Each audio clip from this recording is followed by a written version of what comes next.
Assalamualaikum warahmatullahi wabarakatuh. Perkenalkan, nama saya Siti Septiani Restu Putri, NIM 1914260, kelas PBSB.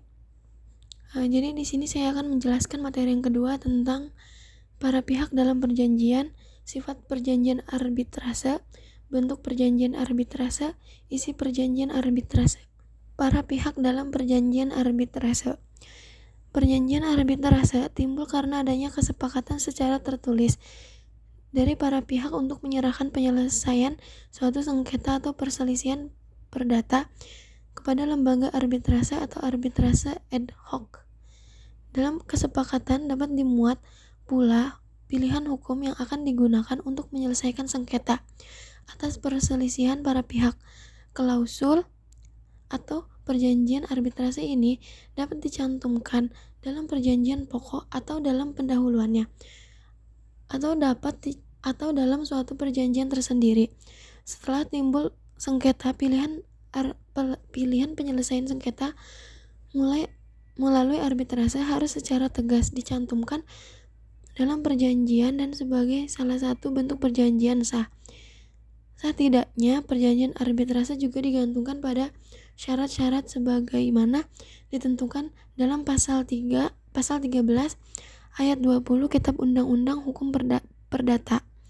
Adapun para pihak yang terlibat dalam perjanjian arbitrase yaitu: yang pertama, pihak yang terlibat sengketa; yang kedua, arbiter atau pihak yang tidak berpihak kepada siapapun; yang ketiga, majelis arbiter.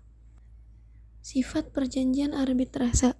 Arbitrase merupakan cara penyelesaian suatu sengketa perdata di luar pengadilan yang didasarkan pada perjanjian yang dibuat secara tertulis oleh para pihak yang bersengketa.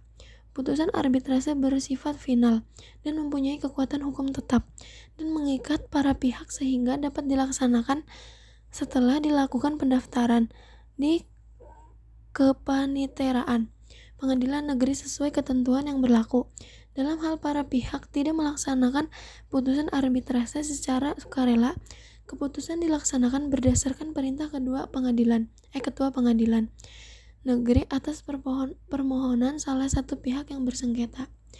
Alternatif penyelesaian sengketa merupakan lembaga penyelesaian sengketa atau beda pendapat melalui prosedur yang disepakati para pihak, yakni penyelesaian di luar pengadilan dengan cara konsultasi, negosiasi, mediasi, konsiliasi, dan penilaian ahli. Penyelesaian sengketa melalui alternatif penyelesaian sengketa dimaksud hasilnya dituangkan dalam kesepakatan tertulis yang bersifat final dan mengikat dari para pihak untuk melaksanakan itikat baik. Bentuk perjanjian arbitrase. Berdasarkan rumusan pasal 1 angka 1 di atas, ada 3 hal yang dapat dikemukakan Undang-Undang Nomor 30 Tahun 1999 tersebut. Yang pertama, arbitrase merupakan salah satu bentuk perjanjian. Yang kedua, perjanjian arbitrase harus dibuat dalam bentuk tertulis. Yang ketiga, perjanjian arbitrase tersebut merupakan perjanjian untuk menyelesaikan sengketa yang dilaksanakan di luar peradilan umum. Jika dihubungkan dengan ketentuan pasal 1233 KUH Perdata yang menentukan adanya dua sumber perikatan arbitrase, ini merupakan perikatan yang dilahirkan dari perjanjian. Jika dikaitkan dengan rumusan pasal 1 angka 3 dapat disimpulkan bahwa perjanjian arbitrase timbul karena adanya suatu kesepakatan berupa klausula arbitrase yang tercantum dalam suatu perjanjian tertulis yang dibuat para pihak sebelum timbul sengketa. Yang kedua, suatu perjanjian arbitrase tersendiri yang dibuat oleh para pihak setelah timbul sengketa. Dengan demikian, perjanjian arbitrase timbul karena adanya kesepakatan secara tertulis dari para pihak untuk menyerahkan penyelesaian suatu sengketa atau perselisihan perdata kepada lembaga arbitrase atau arbitrase ad hoc. Dalam kesepakatan dapat dimuat pula pilihan hukum yang akan digunakan untuk menyelesaikan sengketa atau perselisihan para pihak klausula atau perjanjian arbitrase ini dapat dicantumkan dalam perjanjian pokok atau dalam pendahuluannya atau dalam suatu perjanjian tersendiri. Setelah timbul sengketa, pilihan penyelesaian sengketa melalui arbitrase harus secara tegas dicantumkan. Perjanjian arbitrase juga digantung pada syarat-syarat bagaimana ditentukan dalam pasal 13 ayat 20 Kitab Undang-Undang Hukum Perdata. Isi perjanjian arbitrase. Menurut ketentuan pasal 48 Undang-Undang Nomor 30 Tahun 1999, pemeriksaan atas sengketa harus diselesaikan dalam waktu paling lama 180 hari, terhitung sejak arbiter atau majelis arbitrase terbentuk.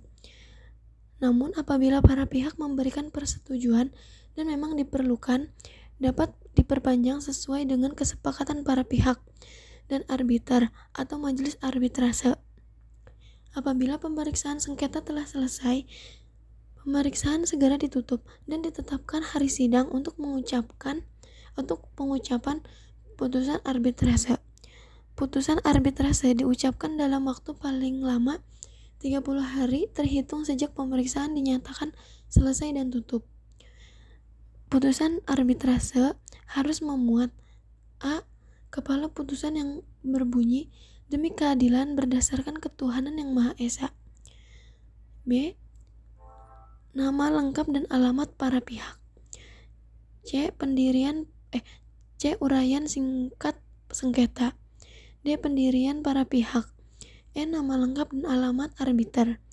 F. Pertimbangan dan kesimpulan arbiter atau majelis arbitrase mengenai keseluruhan sengketa. 9. Pendapat tiap-tiap arbiter dalam hal terjadi perbedaan pendapat dalam majelis arbitrase dissenting opinion. H. Amar putusan. I. Tempat dan tanggal putusan. J. Tanda tangan arbiter atau majelis arbitrase. Cukup sekian dari saya. Materi kedua.